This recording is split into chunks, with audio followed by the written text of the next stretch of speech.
Баршаңызға сәлем, менің каналыма қош келдіңіз. Бүгін біздер қатпарлы самса жасайтын боламыз. Слоеный тестадан. Ол өте оңай және де дәмді болады. Жасап көріңіздер, еш өкінбейсіздер. Мен қазір 80 штук самсаға жасайын деп жатырмын. Егер де сіздерге дәл осының жарты рецептімен жасасаңыз 40 штук шығады. Бірінші 1 литр суға 2 шай қасық тұзымызды салып, жақсылап араластырамыз. Су жылы болмау керек, салқын су болу керек.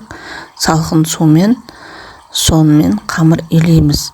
Суымызбен тұзды жақсылап араластырып алдым. Мен суды сөйтіп суымызды құйып, ұнымызды салып, нанымызды қатты алып илейміз. Ет асқанда қатты нан қылып илейміз, сондай нан қылып илейміз. Нанымыз жұмсақ болып қалмасын. Мен рецептісін описанияға жазып кетем, бірақ та әр жақтың ұны әртүрлі болады. Кейбір ұндар жеңіл, кейбір ұндар жаңағы ауыр болады. Мөлшермен қосыңыздар, бірақ описанияға жазып кетем рецептісін. Жаңағы ұныңызды шамаңыз келгенше қосыңыз, иә. Мен осы жаңа қатылы болсын қамырыңыз. Осындай 4 шелпек болды. Менде осыны жаямыз. 40 штук самсаға 2 шелпекті бірін үстіне бірін қойып, май жағып, сөйтіп барып осылай ораймыз, рулет сияқты қылып. Үстіп орап, морозилкаға салып тастаймыз. Хотя бы 20-15 минут тұру керек. Одан кейін осылай майды жағып, менде 82% сары май, соны жағамыз, ертіп, сөйтіп барып, осылай ораймыз, рулет сияқты қылып. Сосын барлығын осылай орап, мынандай сары майды ертіп, сөйтіп барып ораймыз.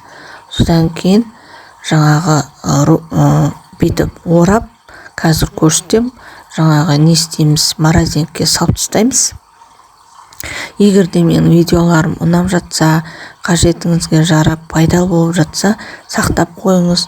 Мен каналыма тіркеліп, лайк басып, комментарий жазуды ұмытпаңыз. Мен әрқашанда жауап беретін боламын міндетті түрде. Жасап көріңіздер. Мен осындай слоеный болады. Әрқайсысын 50 граммнан аласыздар. Енді начинкасына кірсек, начинкасында фаршымызға жуаны кубик-кубик қылып тураймыз. Слишком мелкий емес, слишком крупный емес, средний етіп тураймыз, кубик-кубик етіп. Одан кейін барлық жуанымызды қосып, фаршқа тұзымызды, бұршымызды қосып, тағы да жақсылап араластырып аламыз. Енді осындай 50 граммнан алған тестамызды дөңгелек етіп жаямыздағы. Үстіп дөңгелек етіп жаямыздағы самсамызды бүгеміз. Самса бүгуді барлығы да білетін шығар, оны үйретпей ақ қояйын. Үстіне қалауыңыз бойынша кунжут себесіз, сары болсын, қара болсын, ас болсын.